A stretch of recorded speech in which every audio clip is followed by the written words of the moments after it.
In our way, we all want to save the world, but oh, the terrible price that must be paid. Dr. Zombie and His Little Furry Friends by Robert Sheckley. Read by Karl. I think I am fairly safe here. I live at present in a small apartment northeast of the Zocola, in one of the oldest parts of Mexico City. As a foreigner, my inevitable first impression is how like Spain this country seems, and how different it really is. In Madrid, the streets are a maze which draw you continually deeper towards hidden centers with tedious, well-guarded secrets. Concealment of the commonplace is surely a heritage of the Moors. Whereas Mexican streets are an inverted labyrinth which leads outward towards the mountains, towards openness, towards revelation which remains forever elusive. Nothing is concealed, but nothing in Mexico is comprehensible. This is the way of the Indians, past and present. A defense based upon permeability, a transparent defense like that of the sea anemone. I find this style profound and compatible. I conform to insight born in Tenochtitlan or Tlaxcala. I conceal nothing and thus contrive to hide everything. How often I have envied the thief who has nothing to hide but a handful of game. Some of us are less lucky. Some of us possess secrets which won't fit in our pockets or into our closets, secrets which cannot even be contained in our parlors or buried in our backyards. Guildes d'Arrêts required a private hidden cemetery scarcely larger than Père Lachaise. My own needs are more modest, but not by much. I'm not a sociable man. I dream of a house in a country where there is no other human habitation for miles in any direction, but that would be madness. The police assume that a man who isolates himself has something to conceal. The equation is true as it is banal. Those polite, relentless Mexican police, how they just distrust foreigners, and how rightfully so. They would have searched my lonely house on some pretext, and the truth would have come out, a 3-day sensation for the newspapers. I avoided all that, or at least put it off, by living where I live. Not even Garcia, the most zealous policeman in my neighborhood, can make himself believe that I use this small, permanent apartment for secretly ungodly experiments of a terrible nature, as is rumored. My door is usually ajar. When the shopkeepers deliver my provisions, I tell them to walk right in. They never do so. They are innately respectful of a man's privacy, but I tell them in any case. I have 3 rooms arranged in line. One enters through the kitchen, next is the parlor, and after that the bedroom. Each room has a door, none of which I ever close completely. Perhaps I carry this fetish of openness too far. For anyone who ever walks through my apartment, puts the bedroom door fully open and looked inside, I suppose I would have to kill myself. To date, my callers have never gone beyond the kitchen. I think they're frightened of me. And why not? I'm frightened of myself. My work forces me into an uncongenial mode of life. I must take all my meals in my apartment. I am a bad cook. Even the meanest neighborhood restaurant exceeds my efforts. Even the psych log vendors with their overcooked tacos surpass my indigestible messes. And to make it worse, I am forced to invent ridiculous reasons for always eating at home. I tell my neighbors my doctor allows me no spices whatsoever. No chilies, no tomato, no salt. Why? A rare condition of the liver. Had I contracted? From eating tainted meat many years ago in Jakarta. All of which is easy enough to say, you may think, but I find it difficult to remember the details. A liar is forced to live in a hateful and unnatural state of consistency. His role becomes his punishment. My neighbors find it very easy to accept my contorted explanations. A little incongruity feels very lifelike to them. They consider themselves excellent arbiters of truth, whereas all they really pass judgment on are questions of verisimilitude. Still, despite themselves, my neighbor senses something monstrous about me. Eduardo the butcher once said, "Did you know, doctor, that zombies are allowed no salt? Perhaps you are a zombie, eh?" Where on earth did you learn about zombies? In the cinema, I suppose, or from a comic book. I have seen old women make a sign to avert the evil eye when I pass. And I've had children whisper behind my back, "Dr. Zombie, Dr. Zombie." Old women and children. They have their postulations about little wisdom this race possesses. Yes, and the butchers also know a thing or two. I am neither a doctor nor a zombie. Nevertheless, the old woman and the children are quite right about me. Luckily, no one listens to them. So I continue to eat in my own kitchen: lamb, kid, pig, rabbit, beef, veal, chicken, and sometimes venison. It's the only way I can get the necessary quantities of meat into my house to feed my animals. Someone else has recently begun to suspect me. Unfortunately, that man is Diego Juan Garcia, a policeman. He is stocky, broad-faced, careful, a good cop. Around the area he is considered incorruptible. According to the vegetable woman, who is perhaps in love with me, Garcia believes I may as well be an escaped German war criminal. It is an amazing conception, factually wrong, but intuitionally correct. Garcia is certain that somehow he has hit upon the truth. Would have acted by now, if not for the intercession of my neighbors. The shoemaker, the butcher, the shoeshine boy, especially the vegetable woman, all vouch for me. They are bourgeois rationalists. They believe their own perceptions of my character. They chide Garcia. Isn't it obvious this foreigner is a quiet, good-hearted man, a harmless scholar, a dreamer? Madly enough, they too are factually wrong, but intentionally correct. My invaluable neighbors address me as doctor, and sometimes as professor.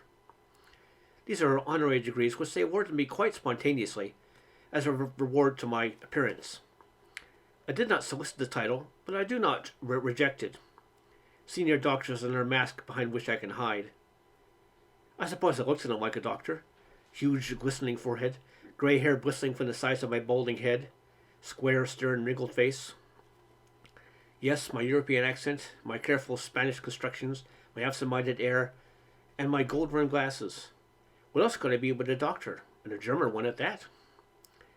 My title demands an occupation, and I claim to be a scholar on extended leave from my university.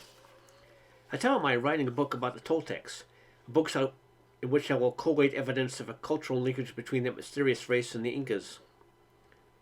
Yes, gentlemen, I expect my book will create quite a stir in Heidelberg and Bonn. There are vested interests which will be offended. Attempts without be made to represent me as a crank. My theory, you see, could shake the entire world of Columbian studies. I prepared the above personality before coming to Mexico. I read Stevens, Prescott, Vallon, Alfonso Caso, even went to the trouble of copying out the first third of Dreyer's discarded thesis on cultural diffusion, in which he postulates a Mayan-Toltec cultural exchange. That gave me an opus of some 80 handwritten pages which I could claim as my own. The unfinished manuscript was my excuse for being in Mexico. Anyone could look at the erudite pages scattered on my desk and see for themselves what sort of man I was. I thought they would suffice, but I hadn't allowed for the dynamism inherent in my role.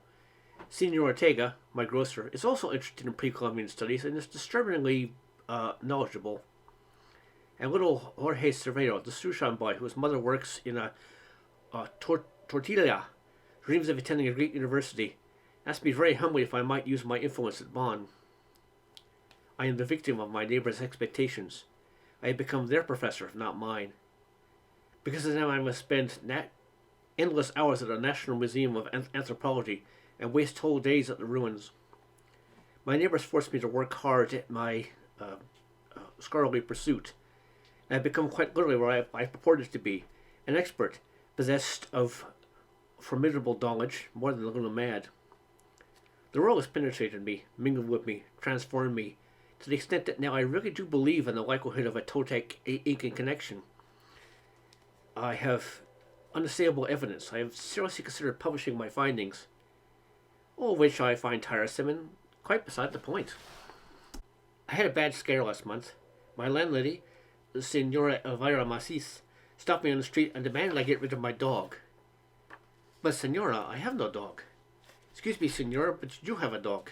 Heard it last night, whining and scratching at your door. And my rules, which are also those of my poor late husband, expressly forbid. My dear Senora, you must be mistaken. I can assure you. And there was Garcia, inevitable as death, in freshly starched khakis, puffing on a cigar, listening to our conversation. A scratching sound? Perhaps it was the termite, Senora, or the cockroaches. She shook her head. It's not that kind of sound. Rats, then. Your building, I regret to say, is infested with rats. I know very well what rats sound like, Senora Elvira said, invincibly ingenuous. But this was not like that. This was the dog-like sound which came from your apartment. And as I have told you, I have an absolute rule against pets. Garcia was watching me, and I saw reflected in his eyes my deeds at Dachau. I wanted to tell him he was wrong, that I was one of the victims. I had spent the war years as a prisoner in a concentration camp in Java. But I also knew the specific facts did not matter. My crimes against humanity were real enough. Garcia just happened to be sensing next year's frightfulness rather than last year's. I might have confessed everything at that moment if Senora Elvira had not turned to Garcia and said, "Well, what are you going to do about all this? He keeps a dog, perhaps 2 dogs. He keeps God knows what in an apartment of his. What are you going to do?" Garcia said nothing. My own reaction was in keeping with that transparent defense by which I had my secrets. I ground my teeth, flared my nostrils. "Dogs," I howled. "I'll show you dogs. Come up and search my apartment. I will pay you 100 pesos for every dog you find. 200 for pure breeds. You come too, Garcia, and bring all your friends. Perhaps I have a horse up there as well, eh? And maybe a pig. Bring witnesses, bring newspaper reporters. I want my menagerie to be noted with accuracy." "Calm yourself," Garcia said, unimpressed by my rage. "I will calm myself after we dispose of the dogs," I shouted. "Come, senora, into my room and look under the bed for your hallucinations. And when you are satisfied, you will kindly refund me the remainder of my month's rent and my month's security, and I will go live somewhere else with my invisible dogs." Garcia looked at me curiously. I suppose he has seen a great deal of bravado in his time. It is said to be typical of a certain type of criminal. He said to Senora Elvira, "Shall we take a look?" My landlord surprised me. She said, incredibly, "Certainly not. The gentleman has given his word."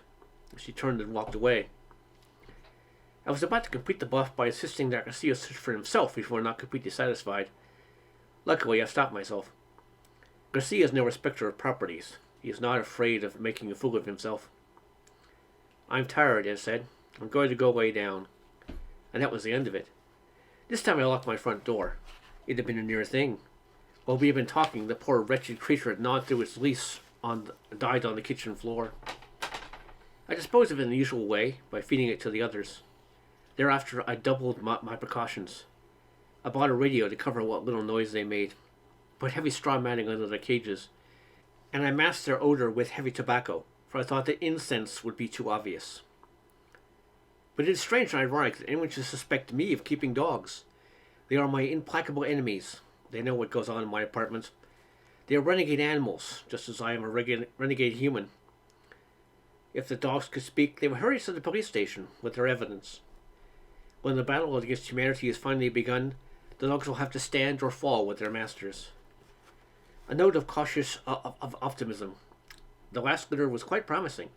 4 of the 12 survived and grew sleek and clever and strong. But they are not as ferocious as I expected. That part of their genetic inheritance seems to have been lost. They actually seem fond of me, like dogs. But this can surely be bred out of them. Mankind has dire legends of hybrids produced by the crossbreeding of various species. Among them are the chimera, the griffin, and the sphinx, to name but a few. It seems to me these antique nightmares might have been a memory of the future, like Garcia's perception of my not yet committed crimes. Pliny and Diodorus record the monstrous offspring of camel and ostrich, lion and eagle, horse, dragon, and tiger. Who would have thought of a composite wolverine and rat? What would a modern biologist think of this prodigy? The scientists today will deny its existence, even when my heroic beasts are swarming into towns and cities. No reasonable man will believe in a creature the size of a wolf, as savage as cunning as a wolverine, as social, adaptable, and as great a breeder as a rat. A confirmed rationalist would deny credence to this indescribable and apocryphal beast, even as it tears at his throat. He would be almost right in his skepticism. Such a project of cross-hybridization was clearly impossible, until I produced it last year. Secrecy can begin as a necessity and end as a habit. Even in this journal, which I intended to tell everything, I see I have not recorded my reasons for breeding monsters, nor what I intend them to do. Their work should begin in about 3 months, in early July. By then, local residents will be remarking on a horde of animals which has begun to infest the slums surrounding the city. Descriptions will be vague, but people will remark on the size of these creatures, their ferocity and elusiveness. The authorities will be notified, newspapers will take note. The blame will probably be laid to wolves or white dogs at first, despite the uncanine appearance of these beasts. Standard methods of extermination will be tried and will fail. Mysterious creatures will spread out through the capital and down into the wealthy suburbs. It will then be known by now that they are carnivores, like man himself. And it will be suspected, correctly, they possess an extremely high rate of reproduction. Perhaps not until later will their high degree of intelligence be appreciated. The Air Forces will be called in, to no avail. The Air Force will thunder over the countryside, but what will they find to bomb?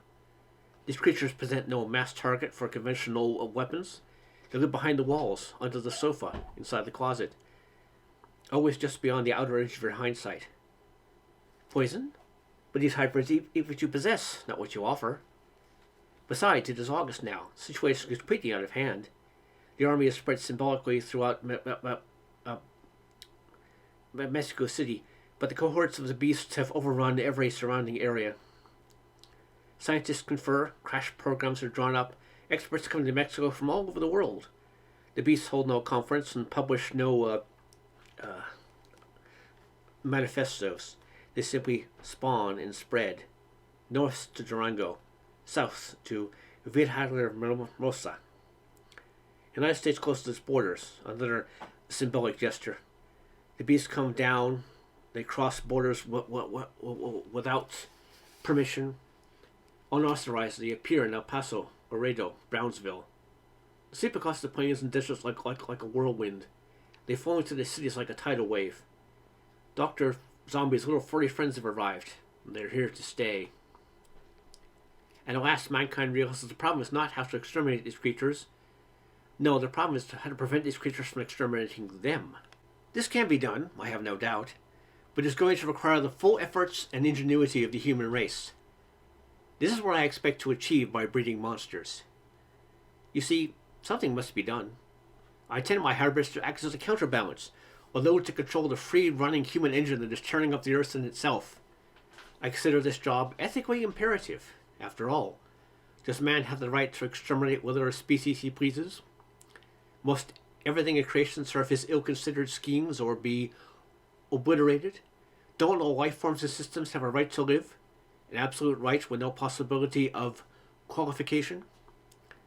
Despite the extremity of the measure, there will be benefits to mankind. No one will ever have to worry again about hydrogen bombs, germ warfare, defoliation, pollution, greenhouse effect, and the like. Overnight, these preoccupations will become medieval. Man will return to a life in nature. He will still be unique, still intelligent, still a predator, but now he will be subject again to certain checks and balances which he had previously evaded. His most prized freedom will remain. He will still be at liberty to kill. He will simply lose the ability to exterminate. Pneumonia is a great leveler of aspirations. It has killed my creatures. Yesterday, the last of them raised his head and looked at me. His large pale eyes were filmed over, raised a paw, extended his claws and scratched me lightly on the forearm. I cried then, for I know my poor beast had done that only to please me, knowing how much I desired it to be fierce, implacable, scourge against mankind. The effort was too much. Those marvelous eyes closed, and died with barely a twitch. Pneumonia is not really a sufficient explanation, of course. Beyond that, the will was simply not there. No species has had much vitality since man preempted the earth. The slave raccoons still play in the tattered Adirondack forests, and the slave lions sniff beer cans in Kruger Park. They and all the others exist only on our sufferance, the squatters on our land, and they know it. Under the circumstances, you cannot find much vitality and spirit among non-humans. Spirit is the property of the victors. The death of my last beast has become my own end. I am too tired and heartsick to begin again. I regret that I have failed mankind. I regret having failed the lions, ostriches, tigers, whales, and other species threatened with extinction.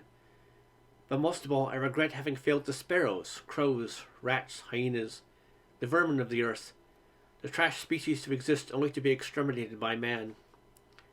My truest sympathy has always been with the outlawed, abandoned, or worthless, in whose categories I include myself. Are they vermin simply because they do not serve man? Don't all life forms have a right to live? An absolute right with no possibility of qualification?